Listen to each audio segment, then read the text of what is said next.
मैं भारत को भारतीयता की मान्यता के आधार पर फिर से खड़ा करना चाहता हूं, उस काम में लगा हूं।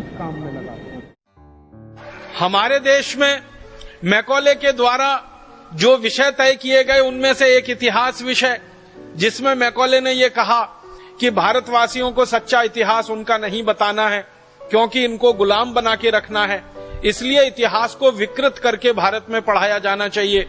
तो भारत के इतिहास को पूरी तरह से उन्होंने विकृत कर दिया। सबसे बड़ी विकृति जो हमारे इतिहास में अंग्रेजों ने डाली, जो आज तक जहर बनकर हमारे खून में घूम रही है, वो विकृति ये है कि हम भारतवासी आर्य कहीं बाहर से आए। सारी दुनिया में शोध हो चुका है कि आर्य नाम की कोई जाति भारत को छोड़कर दुनिया में कहीं नहीं थी, तो बाहर से कहां से आ गए हम। फिर हमको कहा गया कि हम सेंट्रल एशिया से आए, मध्य एशिया से आए। मध्य एशिया में जो जातियां इस समय निवास करती हैं, उन सभी जातियों के डीएनए लिए गए। डीएनए आप समझते हैं, जिसका टेस्ट करके कोई भी बात की पक्की सूचना ली जाती है।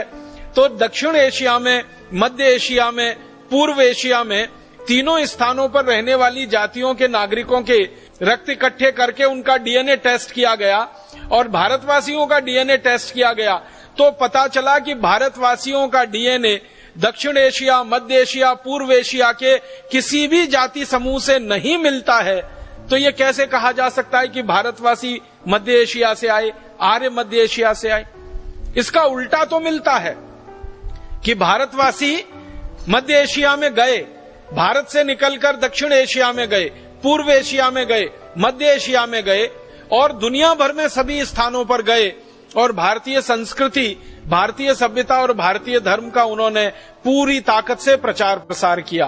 तो भारतवासी दूसरी जगहों पर जाकर तो प्रचार प्रसार करते हैं, उसके प्रमाण हैं, लेकिन भारत में कोई बाहर से आर्य नाम की जाति आई, इसके प्रमाण अभी तक मिले नहीं और इसकी वैज्ञानिक पुष्टि भी नहीं हुई। इतना बड़ा झूठ अंग्रेज हमारे इतिहास में लिख गए और भला हो हमारे इतिहासकारों का, उस झूठ को अंग्रेजों के जाने के 63 साल के बाद भी पढ़ा रहे हैं।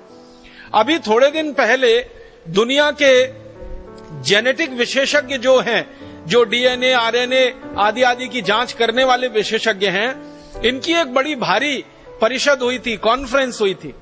और वो कॉन्फ्रेंस का जो रिसर्च का बिल्कुल अंतिम निर्णय है, वो ये कहता है कि आर्य भारत में कहीं बाहर से नहीं आए थे, आर्य सब भारतवासी ही थे, जरूरत और समय आने पर वो भारत से बाहर गए थे।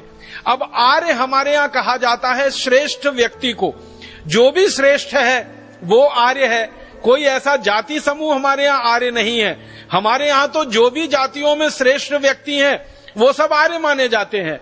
वो कोई भी जाति के हो सकते हैं, ब्राह्मण हो सकते हैं, क्षत्रिय हो सकते हैं, शूद्र हो सकते हैं, वैश्य हो सकते हैं। किसी भी वर्ण का कोई भी व्यक्ति अगर वो श्रेष्ठ आचरण करता है, हमारे यहाँ उसको आर्य कहा जाता है।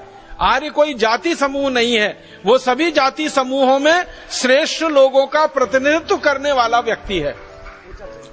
ऊंचा चरित्र जिसका है, आचरण जिसका दूसरों के लिए उदाहरण के योग्य है, जिसका किया हुआ, जिसका बोला हुआ, जिसका कहा हुआ दूसरों के लिए अनुकरणीय है, वो सभी आर्य हैं।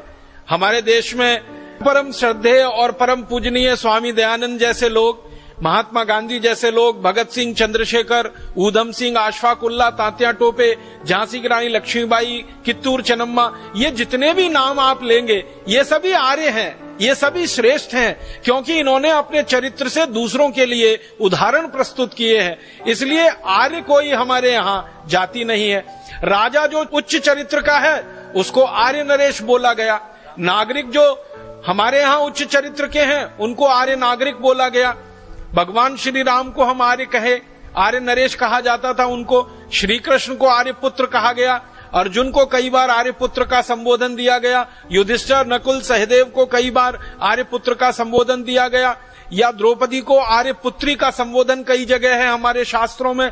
तो हमारे यहाँ तो आर्य कोई जाति समूह है ही नहीं, ये तो सभी जातियों में श्रेष्ठ आचरण धारण करने वाले लोग, धर्म को धारण करने वाले लोग आर्य कहलाए हैं। तो अंग्रेजों ने ये गलत हमारे इतिहास में घुसा